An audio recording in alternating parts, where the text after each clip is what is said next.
No, I found that track for You Ain't Gotta Lie when I was doing a writing session. I belong to a writers collective called League of Extraordinary Pens, and we would always have different producers like just sending Dropbox folders full of tracks to us.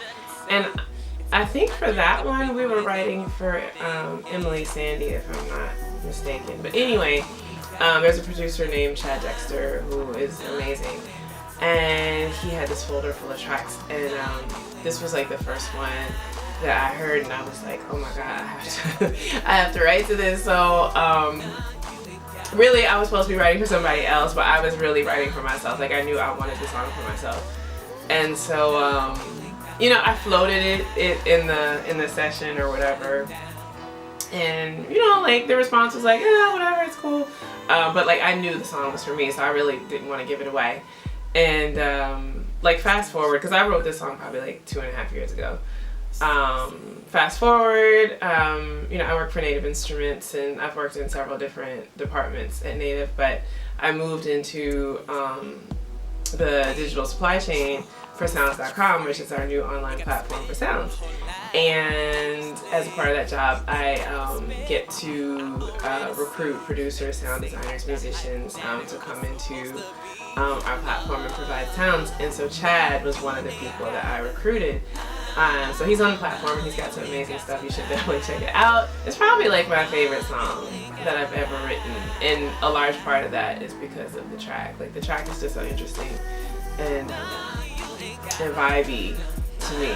You know, it's not like, you know, it doesn't have tempo, and it's not, you know, like a headbanger, but it's just got like, I don't know, it's just got this cool factor that I'm like crazy about. So yeah, that's why You Ain't Gotta is the first track on the EP, and it's my favorite of all the tracks. No, I don't know.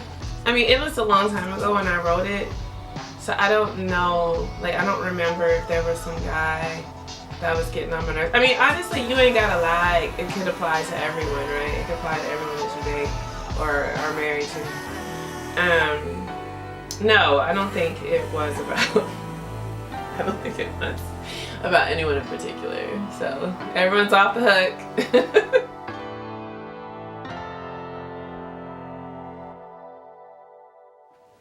Yes, I did produce Only For You.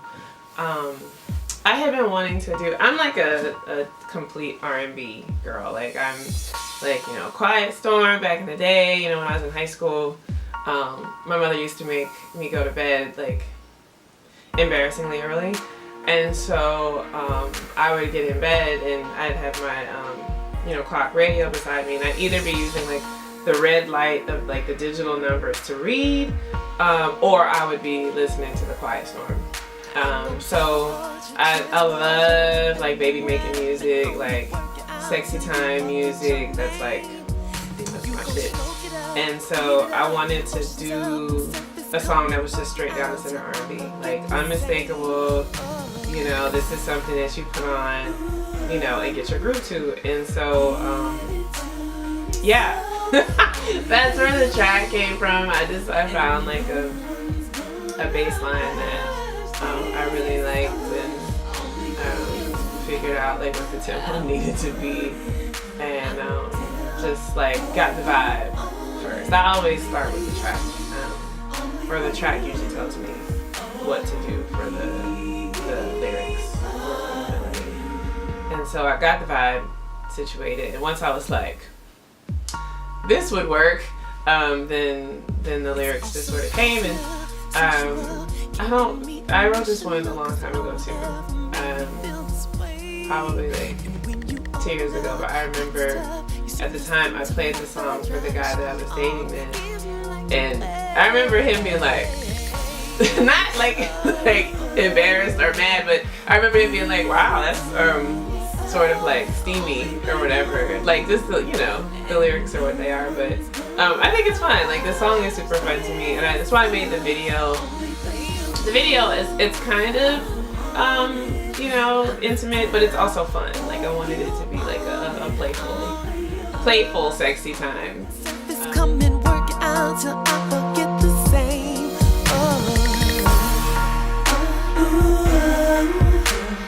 Give it to me so, only for you.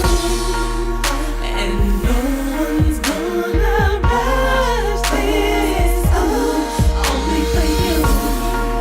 I want it, I'm down for you, only for you. Only for you, only for you.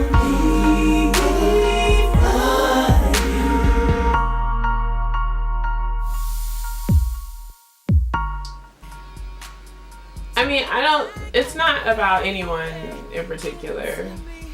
No, I think, you know, like, sexy time obviously is like a universal concept. So, you know, sometimes like a woman, you know, yes, we, you know, usually lean back and receive and all that sort of thing.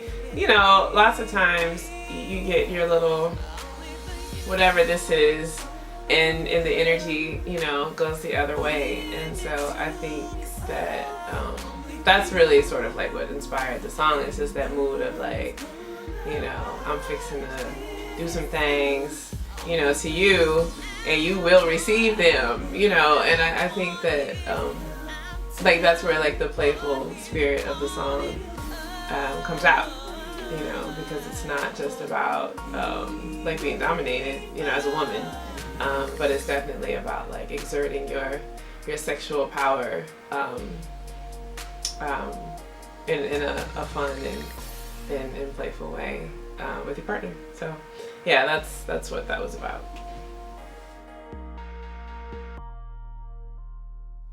Yes, I did produce Diary of a Popular Girl. I can't remember.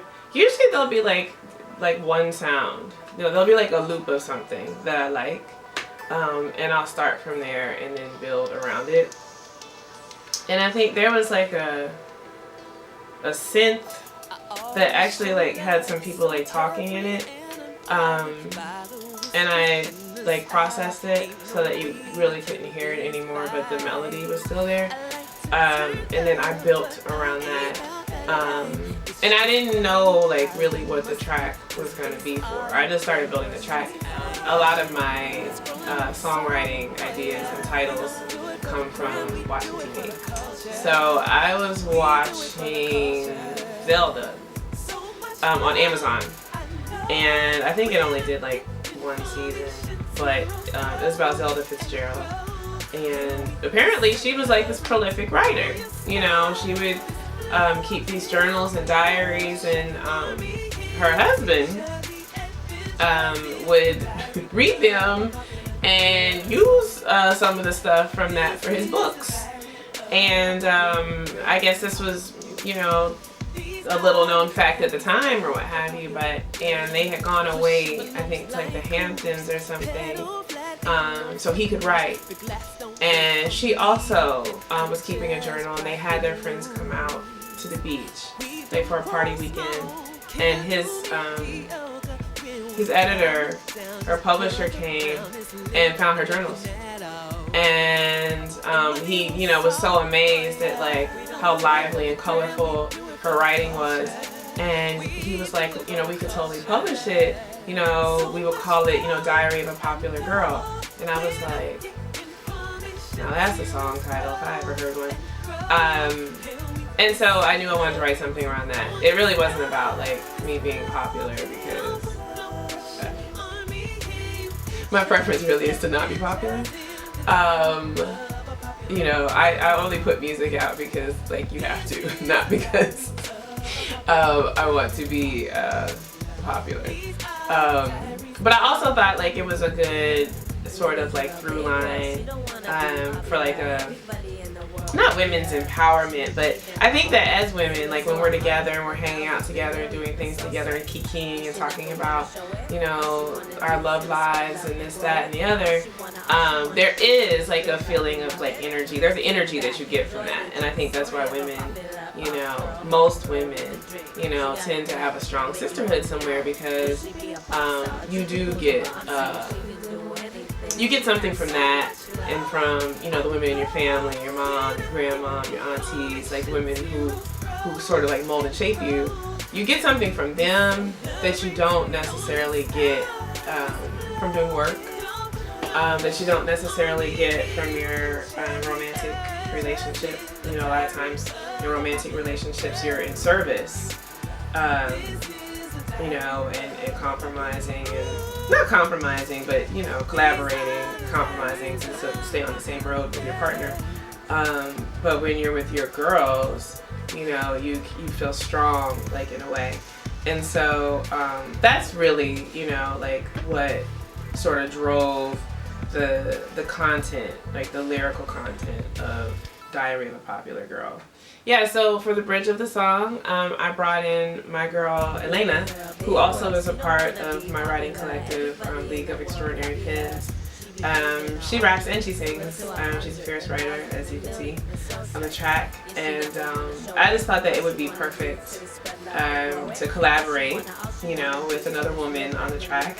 And I knew that Elena was going to bring the right spirit, or the right kind of zest, and she did. She's moved away from LA, but you know, the world is small with technology, so hopefully we'll be able to put something together so that we'll get a chance to really do the track live as it's intended one day.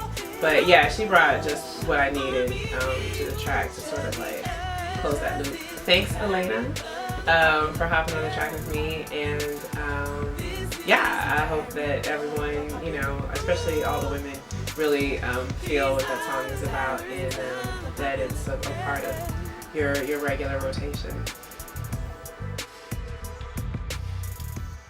Baby Who Loves You. That song came from, I have a friend named Luke Austin, who's this amazing and prolific keyboardist, you know, piano player, organ player, strong, you know, church organ player, but he's toured with Mary J. Blige. I mean, he's, you know, produced for Keith Sweat. Like, he's done stuff for everybody. He and I have been writing songs together for a while now, probably 4 or 5 years. So he always, you know, has a trove of treasures of tracks for me to go through. Kind of like the little in the beginning, like that little electro synth thing that I was feeling at the time, and it just had tempo. And every project, you know, really every time I sit down to write, I'm like, okay, I'm gonna do something with tempo. I'm gonna do something that's like a headbanger. I always say that, and then it ends up like not being that. It'll be like some like, you know, mid-tempo, introspective. Like, I was really attracted to this track because it had like an electro kind of sonic feeling, and then it had tempo. Baby Who Loves You, you know, it's just really about like, you know, you can be in a relationship with someone and you do all these things for them and support them and, you know, be about them, and it can just be unappreciated. Just unappreciated. And, you know, so it's a question, like, baby, who loves you? Like, I'm doing all these things. I don't know what these other folks, you know, out here doing. I know what I'm doing. You know, who's been your champion? Sent down from heaven. You know, like, who held your head when you were down in despair? I was there. It's that song. Let me start it. It's not about really anyone in particular, but I think it's a recurring thing. At least for me, it's a recurring thing in relationships. Like, I would, you know, reciprocity would be good. There were definitely like some songs I was listening to at the time that sort of influenced some of the top line stuff. I know I was listening to a lot of Maroon 5 when I wrote that song. There are just some things that Adam does, like melodically and vocally, that I always find interesting. And so there's definitely some of that happening in the song. But yeah, I like that song. It's the last song on the EP because I wanted the EP to finish like strong and not like soft or whatever. Like I wanted the EP to end with some energy. So yeah, so that's what Baby Who Loves You is about, and sort of how it came to be. Yes, so my new EP is called 3 Piece and a Biscuit, EP Volume 2. This is my second EP. My first EP was H.E.R in 2013. This is 2018, so it's taken me a while to do another collective project. Really, that's just been about, I think, it's been about a couple things for me. You know, I work full-time. I've been working for various music software companies over the last several years now. So work tends to get in the way. You know, I'll write a lot and then I'll be like, oh, I don't want to put any of this out. Or, you know, I'll question. I feel like our attention span has become shorter. I mean, I can only really, I guess, maybe speak for myself. You know, my attention span is definitely short. So, like, I don't have time, you know, every week to, like, hop on Apple Music and, like, listen to everything that's new. And then if I do remember to do it, you know, like, I think you get, like, a minute 30 as a preview now for a song. I'll try to, like, go to the center of the song and, like, catch the meat of the song. And if what I hear in, like, 30 to 45 seconds does not stir anything in me, I keep it pressing. You know, and other than that, you're going to have to catch me, you know, on YouTube or on radio. You know, a lot of times you'll start to like a song through repetition, but there's just so much stuff out, and a lot of it is stuff that I don't like, sadly. You know, like, I'm not a huge fan of, like, trap and mumble rap. It's just not my thing. You know, I try to stay up on everything that's new. To a certain extent, it is a part of my job in terms of bringing sounds into the platform, nativeinstrumentsounds.com. But, yeah. So, I from the first EP to now, I've just been putting out singles because I feel like it's easier to market around a single. It's a singular idea. You know, a lot of times there'll be like collabs that I'm doing with other people. And it's just easier to, you know, as a one-woman show, it's a lot easier to execute on. But I had gotten to this point where I had all these songs and there were enough of them that I thought were dope that I could put out a project with no filler. So, like, 3 Piece and a Biscuit, it's somewhere between like a meal and a snack, you know. Like, you don't, there's no coleslaw and macaroni and cheese and greens and stuff, so it's not the full meal, but it's the essentials, and each piece of chicken in that biscuit you are going to enjoy. So it's just 4 songs. There are some visuals, so there's definitely a lot of video that's going to come out at the same time with the project. But I just felt like, you know what, now is the time. You know, for me to put out some of the stuff that I've been working on for the last couple of years, and then we'll see what sort of more regular schedule I can keep as it relates to putting stuff out. You know, I would like to be more consistent, and I would like to be more prolific, but I have to. Discipline used to be a really strong suit for me, and the older I get, the harder it becomes to be disciplined. The more, you know, stupid shit that you see happening in the world, you know, sometimes I really feel like, what's the point? But, you know, I'm here, and I do have these gifts, so I know that it is my responsibility to share them. So that's what I'm doing. And with this project, like, it's, you know, like, it's, you know, it's nothing serious, which also is why, you know, I called it 3 Piece and a Biscuit. It's just like, you know what, I have this fun stuff. I want to share it. You know, and I want to enjoy, you know, putting it out, and I want people to enjoy like having it in their rotation.